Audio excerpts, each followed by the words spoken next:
უკვე გადაცემის მეორე ნაწილში, როგორც დავაანონსეთ, შემოგვიერთდება ფრაქცია ქართული ოცნების თავმჯდომარის მოადგილე ლევან მაჭავარიანი, მასთან ბუნებრივია საუბარს დავიწყებთ ჩვენ იმ რეზოლუციით, რომელიც სულ რამდენიმე საათის წინ დამტკიცდა ევროპარლამენტში. მოგესალმებით ბატონ ლევან, მადლობა გადაცემაში მონაწილეობისთვის. Გამშვიდობის, დიდი მადლობა მოწვევისთვის, მივესალმებით თქვენს ტელემაყურებელს. მოკლედ, ნახეთ, რომ ერთ-ერთი ყველაზე, შეიძლება ერთ-ერთი არ, მაგრამ ყველაზე განსაკუთრებული სიმწვავით გამორჩეული ანგარიში დამტკიცდა რამდენიმე საათის წინ ბრიუსელში და თავიდანვე ავტორმა რასა იუკნევიჩიენემ დაანონსა, რომ ეს იქნებოდა კანდიდატ ქვეყნებს შორის ყველაზე მწვავე ანგარიში, რაც კი მანამდე ყოფილა. პრაქტიკულად არ დარჩა სფერო ან მიმართულება, რომელიც არ არის გაკრიტიკებული, განათლების რეფორმაც კი იგივე შრომითი უფლებები, რომ აღარაფერი ვთქვათ იმ კანონებზე, რომლებიც ბოლო პერიოდში მიიღო ქართულმა ოცნებამ. ჩვენ ვიცით, ანუ თქვენი გაცხადებული პოზიცია, რომ ამას არ აქვს არანაირი ფასი, რომ თქვენ გაქვთ თქვენი არგუმენტები. რეალურად უშვებთ თუ არა იმის შესაძლებლობას და ალბათობას, რომ იმ მოწოდებებს, იმ მოთხოვნებს, რომლებიც აქ არის კონკრეტულად ევროკავშირის შესაბამისი სტრუქტურების მიმართ გაჟღერებული ევროპარლამენტიდან უკვე მოხდეს ზომები და რეაგირება ევროკავშირის მხრიდან. ხო, ძალიან საინტერესოა თქვენ თავად აღნიშნეთ, რომ ფაქტობრივად სფერო და მიმართულება არ არის დარჩენილი, რომელიც კრიტიკის ქარცეცხლში არ არის გატარებული, ხო? და სწორედ ესეც რა თქმა უნდა ერთ-ერთი ილუსტრაცია არის თუ როგორი ხელოვნური არის ეს ყველაფერი, ხო? ნუ ესე იგი არ არსებობს საქართველოში არც ერთი მიმართულება, რასაც შეუძლიათ შეკებას თავი დავანებოთ. არ გააკრიტიკონ, ანუ ჩვენი საზოგადოების უდიდესი უმრავლესობა ხო ყველაფერი ძალიან კარგად ხდება, ხო? იმ ბიუროკრატებს უხეშად არ მინდა გამომივიდეს, მაგრამ უფრო მეტი ინტელექტი რომ გქონდეთ, ამ შეტევას ცოტა სხვანაირად განახორციელებდნენ, ხო? რამდენიმე სფეროს ამოირჩევდნენ და იტყოდნენ, რომ აი აქ არის სუდი სიტუაცია, აქ არის სუდი სიტუაცია. არ ტოვებენ არც ერთ მიმართულებას, რაზეც არ არის ძალიან მკაცრი კრიტიკა მათი მხრიდან. და შესაბამისად, რა თქმა უნდა, ადამიანი უნდა იყოს ძალიან მიამიტი და გეოპოლიტიკურ ილუზიებში უნდა იყოფებოდეს, რომ ეს ყველაფერი დაიჯეროს, ხო? თუმცა კატასტროფული სიტუაცია არის საქართველოში, ყველაზე არადემოკრატიული ქვეყანა ვართ, ყველაფრით გვაქვს უკუსვლა. არც ერთ დანარჩენ კანდიდატ წევრზე რომ არ არის მსგავსი კი არა მიახლოებითი აბსოლუტურად არაფერი ჩვენზე ეს ყველაფერია ჩვენზე ხარჯავენ ამდენ დროს ისე უყვართ საქართველოს და ისე ზრუნავენ საქართველოზე და ქართულ მომავალზე საქართველოს მომავალზე რომ ძალღონეს არიშურებენ და მხოლოდ საქართველოზე საუბრობენ დებატებია მხოლოდ საქართველოზე განცხადებებია მხოლოდ საქართველოზე რეზოლუციებია მხოლოდ საქართველოს ну რა თქმა უნდა აქ საბავშვობაღი არ არის და ყველა კარგად ხდება და კიდევ ერთხელ რწმუნდება იმ სიმართლეში რა სიმართლესაც ქართული ოცნება ესაუბრება ჩვენ საზოგადოებას, ხო? ეს ყველაფერი არის გამოწვეული ერთი ძალიან მარტივი რამით, ეს ყველაფერი არის გამოწვეული იმით, რომ 2022 წელს ჩვენ უარი განვაცხადეთ, რომ გამოყენებული ყოფილიყავით პროქსი სახელმწიფოდ და შესაბამისად ეს ყველაფერი მათ ვერ მოინელეს და ზუსტად იმ დღიდან იწყება ეს დეზინფორმაცია, იმ დღიდან იწყება ჩვენი ხელისუფლების ლანძღვა, იმ დღიდან იწყება ეს საუბრები რაღაცა დემოკრატიის უკუსვლაზე, იმ დღიდან იწყება ეს ორმაგი სტანდარტების გასაგებია. ბატონ ლევან, რეზოლუციის დასაწყისში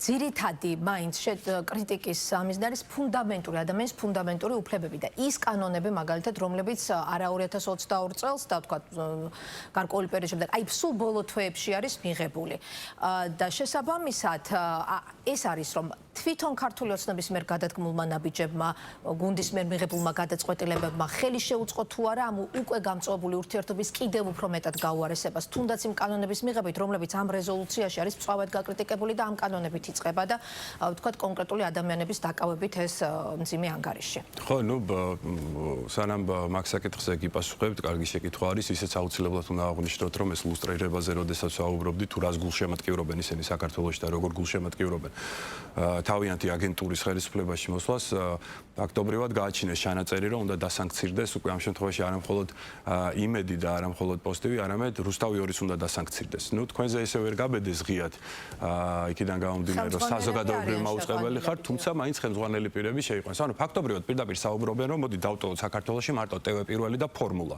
ანუ ეს ხო ილუზია არ არის, ეს ხო მაგწერია, ხო? კიდევ ერთხელ ხას უსვავენ იმას, რომ ისინი გულშემატკივრობენ კოლექტიურ ნაციონალურ მოძრაობას, ისინი გულშემატკივრობენ იმას, რომ ფუნქციონირებდეს ტევე პირველი, ფუნქციონირებდეს ფორმულა და ისინი ხა ნუ დავივიწყებთ ხომ 2024 წელი საპარლამენტო არჩევნები ზუსტად ამ აქტორებმა ჩაუტარეს თავიდან ბოლომდე ამ რადიკალურ ძალებს, ხო მართალია. შემდეგ დელეგაციებს აგზავნიდნენ, შემდეგ საგარეო საქმეთა მინისტრებს აგზავნიდნენ და ეუთო ოდირი, ვიზეც ისინი საუბრობდნენ, რომ დასაყრდენი უნდა ყოფილიყო არჩევნების შეფასების კუთხით მათთვის. ეუთოოდირის ანგარიში. ეუთოოდირის ანგარიში ეწერა, რომ არჩევნები იყო კონკურენტული, საქართველოს ყავს არჩეული ხელისუფლება. როგორი კამპანია დაიწყეს ეუთოოდირის მიმართ, ხო? ამ აქტორებმა.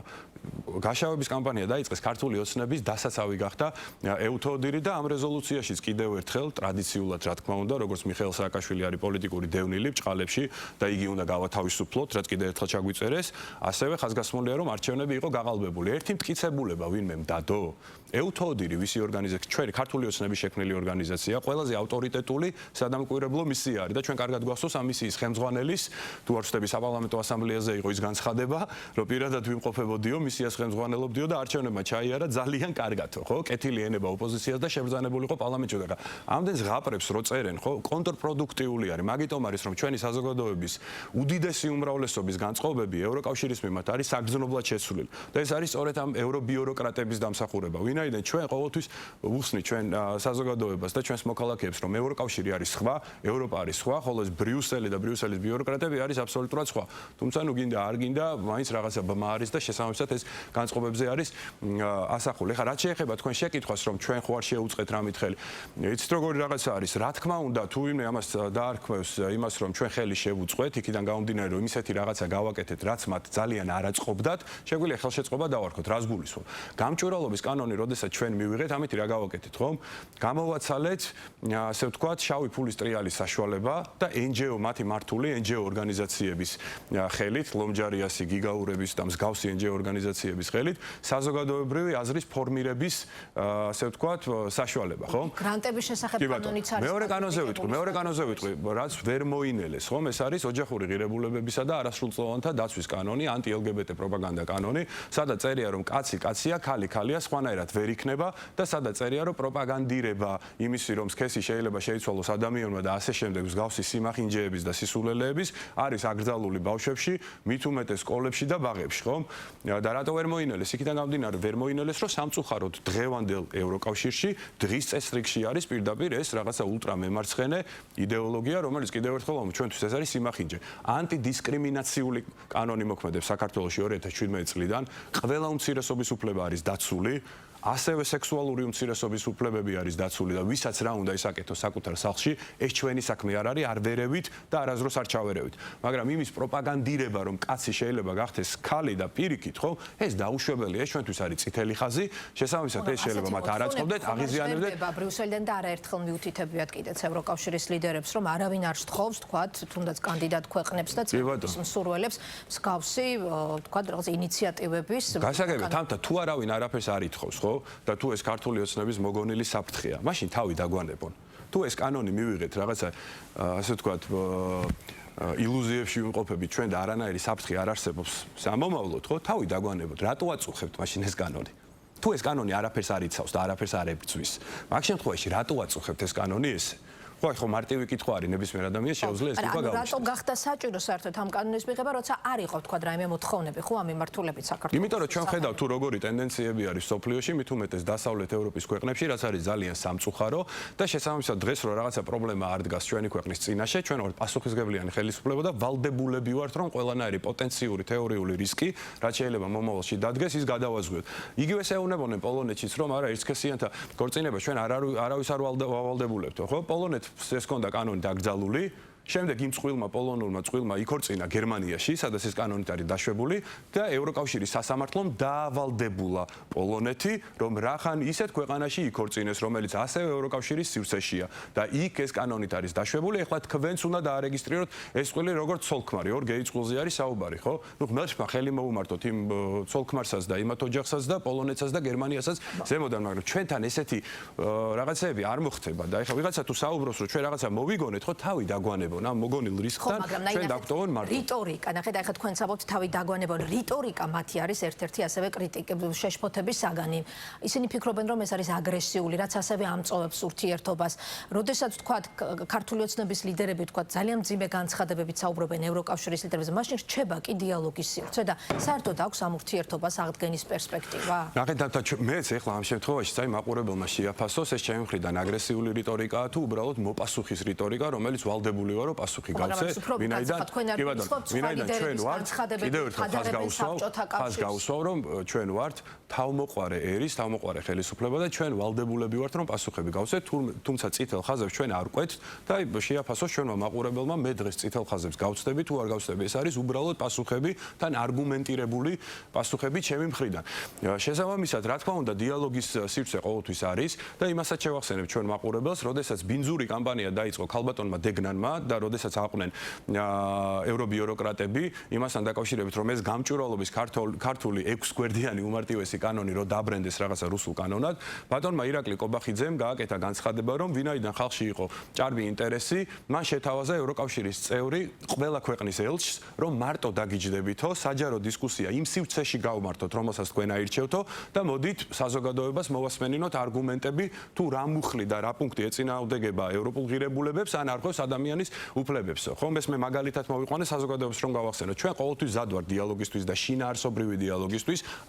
გამოეხმაურა ვინმე ბატონ კობახიძეს. არა, რა თქმა უნდა, ვინაიდან სიმართლე ქართული ოცნების მხარეს იყო და არავის არ აწყობდა, რომ საჯაროდ ესე საზოგადოების თვალწინ ირაკლი კობახიძეს თავისი სიმართლე დაემტკიცებინა ელჩებისთვის, ხო? ჩვენ მუდმივ რეჟიმში მაგას ვაუბრობთ, იგივე კანონებთან დაკავშირებით. ჩვენი პოზიცია დღესაც იგივე, რომ ჩვენ მზად ვართ ნებისმიერ დროს დავსხდეთ ბრიუსელთან, მიუხედავად ამ ყველაფრისა, ოღონდ საგნობრივად უნდა გავიაროთ ყველა საკითხი და აი ბოდიში იმასაც შევახსენებ ჩვენ მაყურებელს, რომ 2025 წლის 21 ნოემბერს იყო ჩანიშნული შეხვედრა ევროკავშირთან, რომელიც 6 თვის მომზადებული იყო, ჩვენი დელეგაცია ჩადიოდა და უნდა გაგვევლო აბსოლუტურად ყველაფერი პუნქტების მიხედვით, თუ რა პრეტენზიებიც ჰქონდათ მათ იგივე ადამიანის უფლებების დარღვევის კუთხით, ხო? რატომ ჩაიშალა ეს? არა, ნუ ეს ხო ყველას ესმის. ეს ხო ყველა ძალიან კარგად ესმის, რომ იყო უბრალოდ საბაბი, სხვა შემოთავაზება გაეკეთებინა სხვა ტიპის დელეგაციაზე ან ასე. ეს იყო უბრალოდ საბაბი, ვინაიდან როდესაც შინაარსში უნდა შევიდეთ და ფაქტები და არგუმენტებით უნდა დავიწყოთ, მსჯელობა არ აწყობთ, ვინაიდან მთლიანად ეს დეზინფორმაცია, რაც ახლა ამ ფარატინა ფურცელზე წერია, მაგით ვეძახთ, მე-6 რეზოლუცია არის, მე მგონი, ხო? ეს ყველაფერი აღქმებს ეფუძნება. რას ნიშნავს? ანუ მიხეილ სააკაშვილი რატო უნდა გავათავისუფლოთ, ან რატო უნდა დაიხუროს ყველა ტელევიზია TV1-ის და ფორმულას გარდა. ან სათხედავთ თქვენ, მე ხა არ მქონდა დრო რომ ისე შემესწავლა, მაგრამ რა თქმა უნდა გადავხედე. რეზოლუციას სათხედავთ თქვენ, რომ რაღაცა ირანიზაცია მიმდინარეობს საქართველოში და ირანული გავლენები არის. ეს ხო ყველაფერი აბსურდი და სისულელეა, ხო? კანონები იგივე შეკრების თავისუფლების კონკრეტული ჯარიმები, ისინი ფიქრობენ, რომ ეს ადამიანის უფლებების დარღვევა არის და დასკნენ ჩვენთან ერთად, თავისუფალი სიტყვის შეზღუდვა, იგივე ტროტუარის გადაკეტვის გამო ჯარიმები. თავისი არგუმენტები, წარმოადგინოთ თავიანთი არგუმენტები, ჩვენ მზად ვართ რომ მოვისმინოთ და ჩვენ მზად ვართ რომ ვიმსჯელოთ. ჩვენ მუდმივად ამ პოზიციაზე ვართ. თუ რაღაცა იქნება ისეთი არგუმენტი, რაში ჩვენ დავინახავთ რომ მართლები არიან, ხო? და შინაარსში შევალთ, რაღაცა მუხს განვიხილავთ, პუნქტს განვიხილავთ და დავასვენეთ, რომ ის რაღაცა ადამიანის უფლებებს არღვევს, ან არ შეესაბამება ფუნდამენტურ ღირებულებებს და ასე შემდეგ. ჩვენ რა თქმა უნდა მზად ვართ, რომ ამაზე ვიმსჯელოთ, მაგრამ თუ არავინ არ გვიჯდება და უბრალოდ უნდათ რომ რაღაცა მოწოდებებით, რა ის გაუქმე, ეს გაიწვია, გამოიწვია, ესეამ უნდა ბატონ მაკრონს, როდესაც ბატონმა ტრამპმა გუშინ წინ რაღაცა ერთ-ერთ კანონზე, ასე ვთქვათ, გაწევაზე, ტარიფების დაწესებაზე იყო იქ საუბარი. ხო თქვა, რომ ამერიკას უფლება არ აქვს, რომ ჩვენი კანონების მიღება არ მიღებაში ჩაერიოს იგივენაირად აქვს. არც ერთ მე ვიზიარებ ბატონი მაკრონის პათოს ამ შემთხვევაში, მაგრამ იგივენაირად არ აქვს არც ერთ ქვეყანას, არც ერთ გაერთიანებას უფლება, რომ ჩაერიოს რა კანონებს მივიღებთ, ან რას არ მივიღებთ.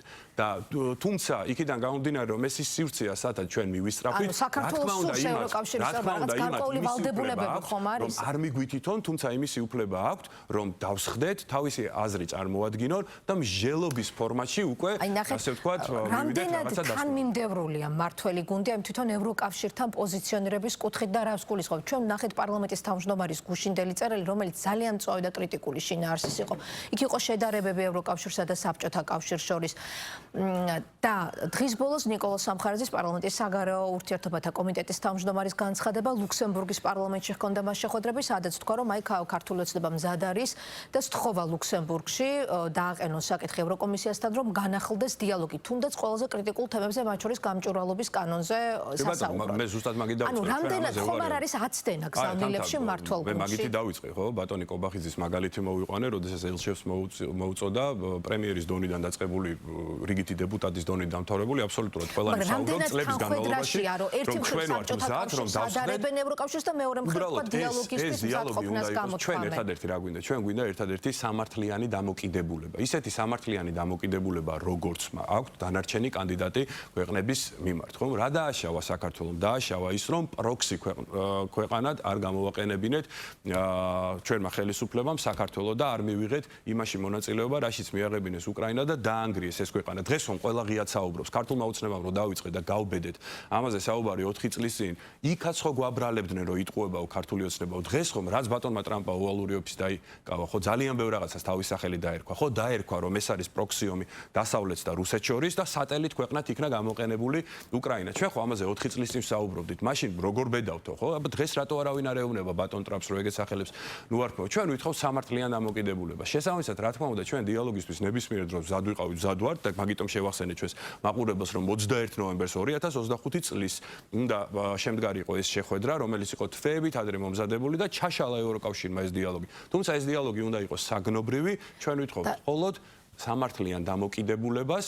თუ არ იქნება სამართლიანი დამოკიდებულება და იქნება ისევ ტყუილების ტირაჟირება, ჩვენ გავაგრძელებთ პასუხების გაცემას, თუმცა რა თქმა უნდა ხას ვსვამ, რომ ჩვენ არასდროს არ გადავკვეთ წითელ ხაზებს, განსხვავებით მათგან, რომლებმაც უხეშად ჩაერიან ჩვენ პოლიტიკაში და რომლებმაც ჩაუტარეს წინა საარჩევნო კამპანია თავიდან ბოლომდე რადიკალურ ოპოზიციას, ვისი საგარეო საქმეთა მინისტრებიც იდგნენ ანტისამთავრობო მიტინგებზე, ვინც დაგვაბრალა არჩევნების გაყალბება, როდესაც EUTODIR-ს უწერია თავის საბოლოო ანგარიში, იყო კონკურენტული ადმინისტრირება მოხდა მაღალ დონეზე, ყველა საარჩევნო სუბიექტს ჰქონდა საშუალება რომ ეწარმოებინა თავისი წინასაარჩევნო კამპანია თავისუფალ გარემოში, საქართველოს ყავს არჩეული ხელისუფლება. გააშავეს, დაუწყეს ძახილი თავიანთ თისურციდან წამოსულ ორგანიზაციას, რომ იყო კორუმპირებული ორგანიზაცია, ნუ ეს ხო ყველაფერი მათგან მომდინარეობს. ხო შესაძლოა რატომ იყო ლუქსემბურგი, აი თქვა რაღაცნაირად შუამავლად ამ შემთხვევაში ეს ინფორმაციის იმას რომ კომუნიკაცია პირდაპირ აღარ აქვს საქართველოს ხელისუფლებას ევროკომისიასთან, თუნდაც რაიმე არხები ევროკავშირს შეჩერებული აქვს ჩვენთან, ასე ვთქვათ, კომუნიკაცია, ეს ყველაფერი მოხდა და აი კიდე მორიგი ტყუილი მათი მხრიდან და მე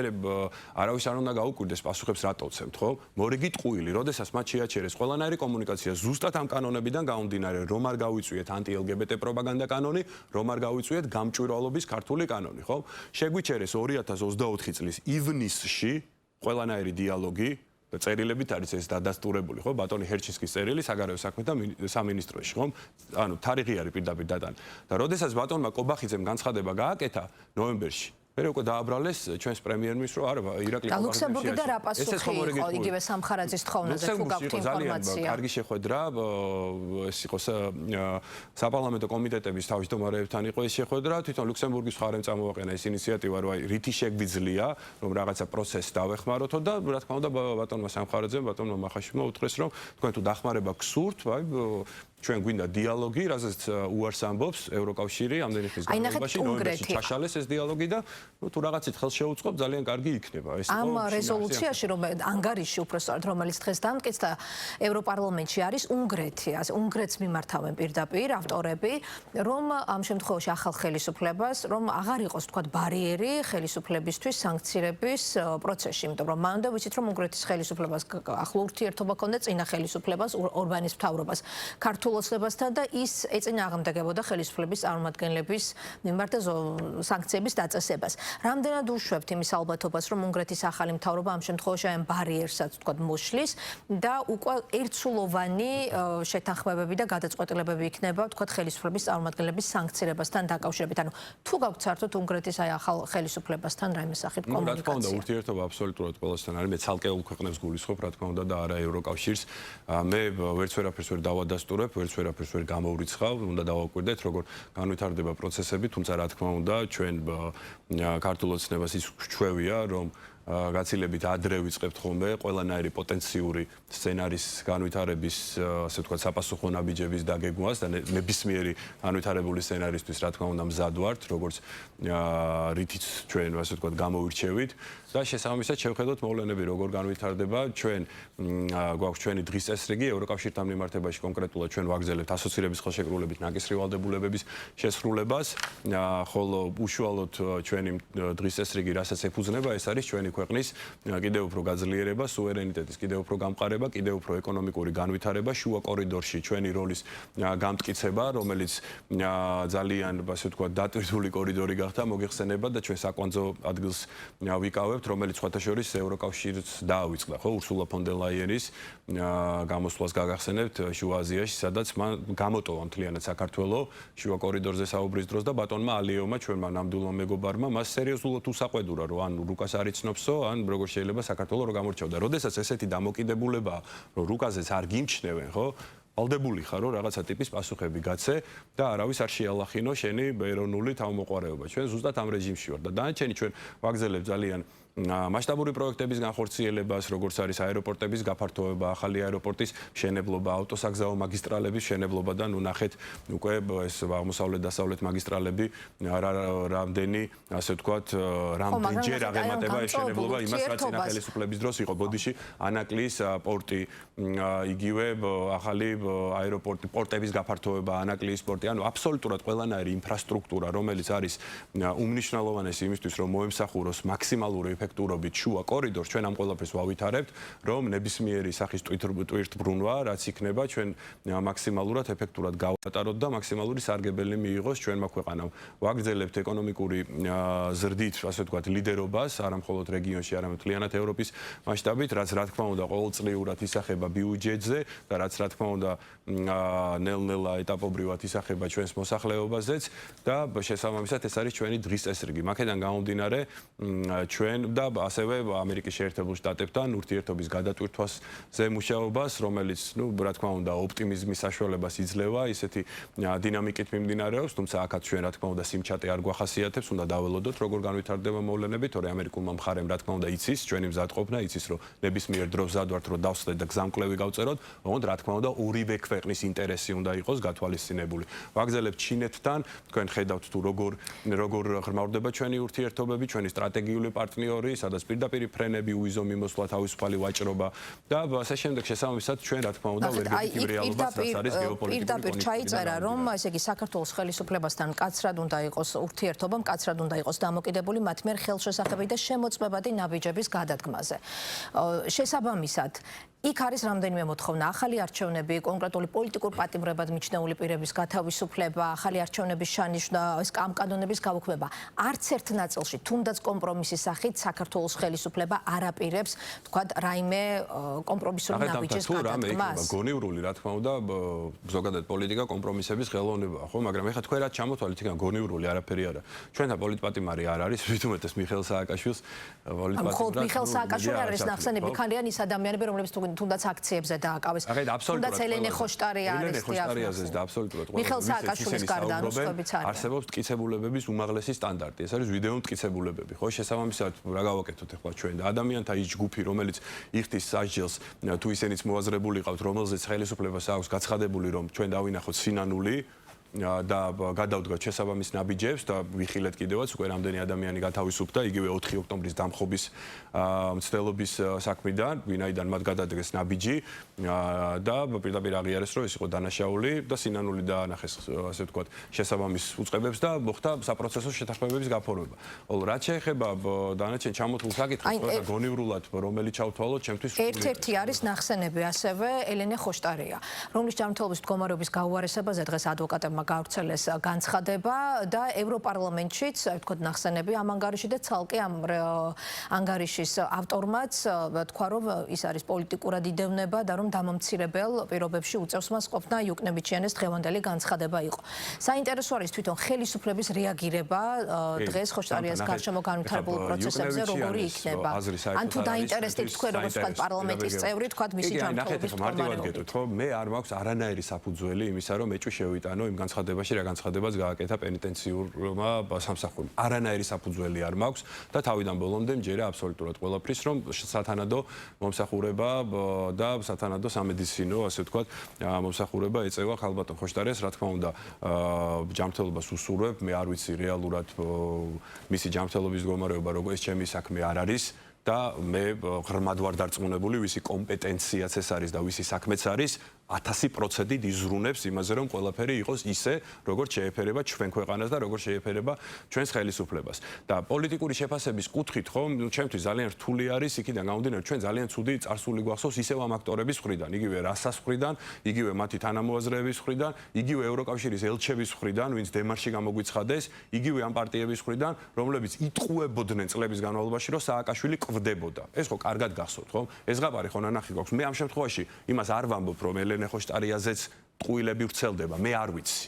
მაგრამ ესეთი წარსული გამოცდილება რო გვაქვს, რთული არის რომ დაიჯერო, რომ ეს ყველაფერი ისეა, როგორც ისინი აცხადებენ. თუმცა კიდევ ერთხელ მინდა ვთქვა, რომ ეს ჩემი საქმე არ არის, ჩემი ასე ვთქვათ, კომპეტენცია არ არის, ვისი კომპეტენციაც არის ის უწყებებით ყველაფერს რომ ისე გააკეთებენ, როგორც ეს არის გასაკეთებელი და 1000%-ზე რომ ყველაფერს ასე ვთქვათ, შეისწავლიან და იმ ასე ვთქვათ, დახმარებას გაწევენ თუ არის საჭირო, მაგაში მე ჭვი არ თუნდაც მეყარება. ინფორმაციის მოძიების კუთხით თქვა რეალურად როგორ არის. მაგიტომ გავაკეთე შესავალე, რომ მე საფუძველი არ მაქვს იმისა, რომ შევიტანო იმ განცხადებაში, რა განცხადებაც მე ვნახე შესაბამისი. ჩვენ არაერთხელ მოგვისმენია ქართული ოცნების ლიდერებისგან განცხადებები, რომ მას შეთავაზებული ჰქონდა გირაოს გადახდა, თუმცა უარი თქვა და ამიტომ მაგრამ ფაქტია, ქალბატონმა ხოშტარიამ ყველაფერზე უარი, მას არ უნდოდა საჯელასრულების დაწესებულების დატოვება, ხო? და შემდეგ დაიწყეს უკვე სპეკულირება და ნუ ეს როგორი ასე ვთქვათ, ანუ არ შეიძლება ეგეთი. მაგრამ რამდენად პროპორციულია, ნახეთ, რამდენად პროპორციულია მისმიერ ჩადენილ ქმედებასთან. ციხეში ყოფნა, ხო, მაგრამ მანაც ხო უნდა გაითავისოს და მასაც ხო უნდა პროპორციულია მის ქმედებასთან. გაითვალისწინებინა, რომ შვილების დედა იყო, ხო, როდესაც არც ითანამშრომლა, არც საპროცესო შეთანხმება არ უნდა და არაფერი არ უნდა და ეხლა სხვანაირად როგორ უნდა გამოვიდეს ადამიანი საჯელასრულების დაწესებულებიდან, ხო, ყველაფერზე უარი განაცხადა. შესაბამისად, რა თქმა უნდა, სხვა გზა არ არსებობს, ხო, ეს არის სამართლებრივი ქვეყანა და სამართლებრივი სახელმწიფო და დანარჩენი ეხლა ხო, აი მის ქმედებასთან, ანუ საარჩევნო პლაკატზე საპროტესტო წარწერის დატოვებასთან რამდენად პროპორციულია საპატიმრო სასჯელი. თამთა, ნახეთ, აბსოლუტურად ყველა სანქცია არის პირდაპირ კანონმდებლობაში გაწერილი, ხო? ყველა მოდი ესე ვთქვათ პოტენციური სანქცია. იქიდან გამომდინარე, რომ რაღაცაზე რაღაცა ვადები არის მითითებული და შემდეგ უკვე იმ ვადას კონკრეტულად მოსამართლე, ასე ვთქვათ, მოსამართლის გადასაწყვეტი არის კონკრეტულად ამ სანქციამდე გამოიყენოს თუ სადღაც შუაში გაცერდეს და ასე შემდეგ. და ქალბატონი ხოშტარია რასაც აკეთებდა, მან ძალიან კარგად იცოდა რა კანონს არ ღვევდა და რა სანქცია მოყვებოდა ამ ყველაფერს. მან ეს დემონსტრაციულად გააკეთა. და ჩემი პირადი ვარაუდია, რომ მან ეს ყველაფერი იქიდან გამომდინარე გააკეთა, რომ არ უნდა და შემდეგ მონაწილეობა მიიღო და თავი პასუხისგებლობა უნდა და აერიდებინა იმ 4 ოქტომბრის, ასე ვთქვათ, სპექტაკლიდან გამომდინარე და მაგიტომ გააკეთა ეს ყველაფერი, თორე დანარჩენი ჩემთვის ძალიან გასაკვირია დემონსტრაციულად ეს ყველაფერი რატო გააკეთა, ხო? იგივე თუ არ ვშთები, ბატონი კახიკალაძის ბანერი დააზიანა, მას შეეძლო რომ სხვა ფორმით გამოეხატა ეს პროტესტი და არ მოსულიყო საარჩევნო თბილისის საარჩევნო შტაბთან და დემონსტრაციულად კამერების თვალწინ ეს ყველაფერი არ დაეზიანებინა. მან ეს ყველაფერი წინასწარ იცოდა და მან ეს ყველაფერი წინასწარ, ასე ვთქვათ, კარგად გააზრებულად ჩაიდინა. თუმცა ძალიან სამწუხაროა, რომ მან ყველანაირ თანამშრომლობაზე უარი განაცხადა და თავისი ფეხით შებრძანდა საჯელასრულების დაწესებულებაში. ჩვენ ვისაუბრეთ აი ამ რეზოლუციებზე, ანგარიშებზე, მძიმე განცხადებებზე, მაგრამ ფაქტი არის, რომ ურთიერთობის გაუარესების და ყველა დონეზე დიალოგის შეჩერების შემდეგ მხოლოდ წერილობით განცხადებებში არ გვესმის კრიტიკა და უკვე კონკრეტული ნაბიჯებიც არის და კონკრეტული ზომები ამოქმედებული. იგივე დიპლომატიური და სამსახურებრივი პასპორტების მფლობელები ქართული ოცნებიდან ვეღარ სარგებლობენ, მარტიდან 1 წლის ვადით ვერ ისარგებლებენ ეს საერთაშორისო სამართლის ნორმების დარღვევით მოხდა და ამაზე ვერაფერს ვერ იტყვის ევროკავშირი პირდაპირ სრული პასუხისმგებლობით ვაცხადებ, რომ ამ შემთხვევაში დაირღვა საერთაშორისო სამართლის ნორმები, როდესაც ეს ნაბიჯი გადადგეს. ხო, მაგრამ ანგარიში უკვე დღეს იყო პირდაპირ გაფრთხილება, რომ თუ რაღაც კონკრეტული ნაბიჯები არ გადაითქმება და ამ ნაბიჯების გადადგმას მკაცრად გააკონტროლებენ, ესეც იყო ჩანაწერში, მაშინ უკვე შესაძლოა, რომ პირდაპირ იყო გაფრთხილება, რომ შესაძლოა საქართველოს მიმართ ამოქმედდეს გარკვეული სამართლებრივი ზომები და ასევე უვიზო მიმოსვლის შეჩერება გავრცელდეს უკვე საქართველოს მოქალაქეებზე. ანუ რა საფუძველი არსებობს, რომ სამართლებრივი, თუ რაც თქვენ ბრძანეთ, რაღაცა ნაბიჯები, ანუ რა დააშავა საქართველომ, ან ჩვენმა ხელისუფლებამ რა დავაშავეთ ან ქვეყნის შიგნით, ან ქვეყნის გარეთ. ანუ კითხვა ხო გიჩნდებათ აი როგორც ჩვეულებრივ მოქალაქეს, ხო? ამ შემთხვევაში რიგით მოქალაქეს, არა ჟურნალისტს, ხო? კითხვა ხო გიჩნდებათ, რომ აი რა დააშავა 2022 წლის თებერვლიდან საქართველომ ისეთი რომ ესეთი აგრესიული დამოკიდებულება არის საქართველოს მიმართ, ამდენ ყურადღებას და ამდენ დროს უთმობენ საქართველოს, ამდენ რეზოლუციას იღებენ საქართველოზე, ამდენი მსჯელობა მიდის ევროპარლამენტში საქართველოზე. რა დააშავა საქართველოს? საქართველოს უარი განაცხადა პროქსი ქვეყნა საქართველოს ხელისუფლებამ უარი განაცხადა პროქსი ქვეყნა საქართველოს გამოყენებაზე და შესაბამისად ჩვენ რა თქმა უნდა ყველაფრისთვის მზად ვართ. ჩვენ ისეთი შანტაჟი გამოვიარეთ, ისეთი მუქარები, პირდაპირ მუქარები ჩვენ საპატიო თავმჯდომარის მიმართულებით, ბატონი კობახიძის მიმართულებით, ესეთი წნეხი, ესეთი ზეწოლა, ამდენი ბულინგი და თქვენ რა გონიათ რომ ეს ყველაფერი ჩვენ გააზრებული არ გქონდა. იქიდან გამომდინარე ჩვენ ვიცავთ ჩვენი ქვეყნის ეროვნულ ინტერესებს. ჩვენ ვიცავთ მშვიდობას და სტაბილურობას ჩვენ ქვეყანაში. შესაბამისად, როგორიც არ უნდა იყოს მუქარა ან კონკრეტული ნაბიჯები, გამორიცხულია რომ ჩვენ ერთი ნაბიჯით უკან დავიხიოთ. ეს არარეალურია. ჩვენ საქმით გვაქვს ეს დამტკიცებული და შესაბამისად დროა რომ ეს ყველაფერი კარგად აღიქვან და გამოვიდნენ ამ ბოდიშით და ბუტიაობის რეჟიმიდან, ვინაიდან საქართველოს მათ არანაკლებ ჭირდებათ, ვიდრე საქართველოს ევროკავშირი ჩვენი უნიკალური ადგილმდებარეობიდან გამომდინარე. საზოგადოებაში შეიძლება გამოიწვიოს ძალიან ნეგატიური, მათ შორის ქართული ოცნობის მხარდამჭერებშიც, რომლებიც 2017 წლიდან აი ამ სიკეთებით სარგებლობენ. აი ეს ვითარება რამდენად გაქვთ წინასწარ თქვა დაზღვეული შეფასებული ეს ნეგატიური დღეის მდგომარეობით, რასაც ითხოვენ, ეს არის რომ, ესე იგი NGO-ების ლომჯარიას და გიგაურის ფული ისევ გახადეთო გაუმჭვირვალეო, რომ პოლიტიკური პროცესების ჩამოყალიბებაში მიიღონ მონაწილეობა.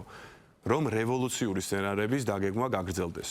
გამოუშვითო სააკაშვილი და მსგავსი დამნაშავეები, რომლებიც დაჭერილები არიან და იმყოფებიან დაწესებულებაში, სახელმწიფოს დაწესებულებაში, მტკიცებულების უმაღლესი სტანდარტით. სხვა პატიმრებს რა უთხრათ მაგ შემთხვევაში, რომ თქვენ რატო უშვებთ ყველაზე დიდ კრიმინალს საქართველოს ისტორიაში და რატო არ უშვებთ გაცილებით სუბუქ დანაშაულზე დანარჩენ პატიმრებს, ხო?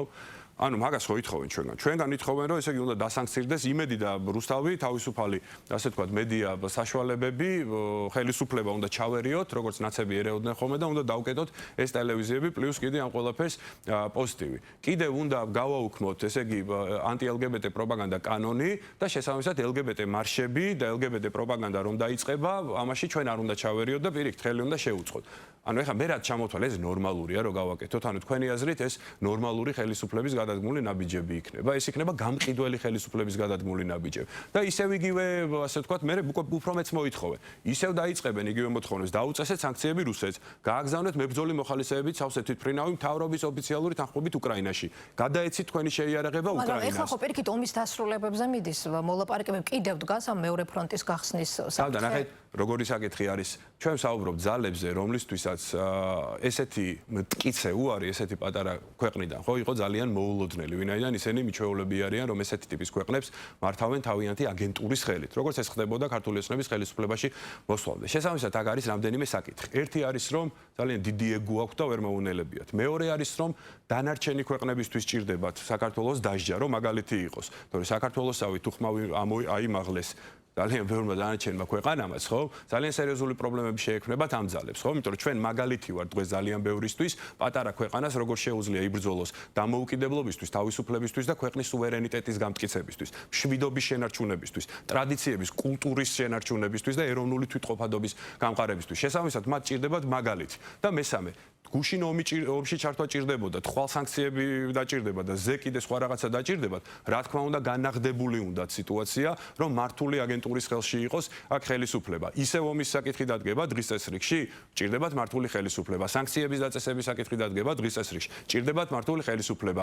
მაგინებლები დაჭირდებათ აქედან ბოდიში საზოგადოებასთან რუსეთის მიმართულებით, ჭირდებათ აქ აგენტურა ხელისუფლებაში. კიდევ მეტი ტერიტორიის დაკარგვა დაჭირდებათ საქართველოსთვის.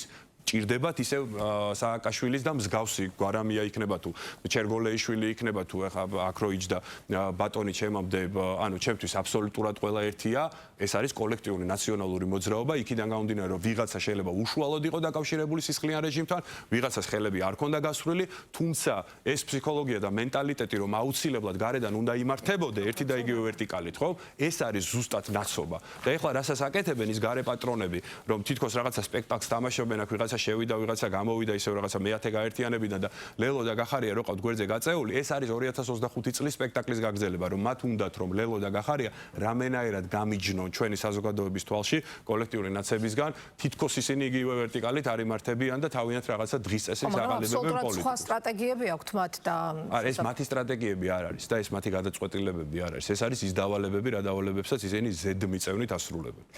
ბოლოს შეკითხვა მინდა დაგისვათ, ახლა ვიცით რომ ცალკეულ ქვეყნებს აქვთ ინიციატივა ევროკავშირში, რომ ახალ წევრებს, ანუ რაღაც ახალი მოდელი შეიმუშაონ და ახალი წევრების ინტეგრაციის შემთხვევაში მათ შესაძლოა შეუზღუდონ ვეტოს უფლება. ჩვენ ნახეთ ქართული ოცნების ლიდერების ძალიან მწვავე გამოხმაურება. ანუ როგორ გავიგოთ ეს მწვავე შეფასებები, რომ თუ თქვა ეს ვარიანტი იქნება დამტკიცებული და ვეტოს უფლება იქნება თქვა შეზღუდული ახალი წევრებისთვის, შეიძლება დადგეს მმართველი გუნდის დღის წესრიგში ევროკავშირის წევრობაზე განაცხადის შესაძლო გადახედვა, იმიტომ რომ ასეთი ვერსიებიც გაჩნდა უკვე ოპონენტებში. ჩვენ მაგიტომ ხალხი ხაზი ჩვენ ვასრულებთ ასოცირების ხელშეკრულებით ნაკის ვალდებულებებს იქიდან გამომდინარე რომ გაპარალელებული გქონდეს ჩვენი ქვეყნის მომზადების პროცესი ევროკავშირის წევრობისთვის და ეს ერთი ნაწილია თორე დანარჩენი ეკონომიკური განვითარება და დანარჩენი რეფორმები, რასაც ჩვენი ქვეყანა მოწინავე ვარ და ვერა ამ შემთხვევაში ხა უკვე მე ციფრებზე ვსაუბრობ, ამას ხო აღქმებით ვერ შეცვლი ხო მსოფლიო ბანკი, საერთაშორისო სავალუტო ფონდი, რასაც აქვეყნებს, იმაზე დაფუძნებით გესაუბრებით მე თქვენ. შესაბამისად ჩვენ ვიქნებით ყველაზე მომზადებული ქვეყანა. ჩვენ შევხედავთ იმ დროისთვის რა სიტუაცია იქნება მართლ კლასში. თუ განწყობები იქნება დღევანდელი, ხო? და თუ პოლიტიკური კურსი იქნება დღევანდელი, თუ ეს ორმაგი სტანდარტები, რაც დღეს არსებობს, აბსოლუტურად არაფერი არ შეიცვლება, მაგ შემთხვევაში ჩვენ, რა თქმა უნდა, ძალიან გაგვიჭირდება შემდეგ ეტაპზე გადასვლა, თუ ისევ მარტაკოსი და კაია კალასი უნდა ხელმძღვანელობდნენ ევროკავშირს, ხო? ჩვენ ვალდებულები ვართ, რომ ვიყოთ ყველაზე მომზადებული ქვეყანა, ვინაიდან ძალიან დიდი მეც გამოვთქვავთ, რომ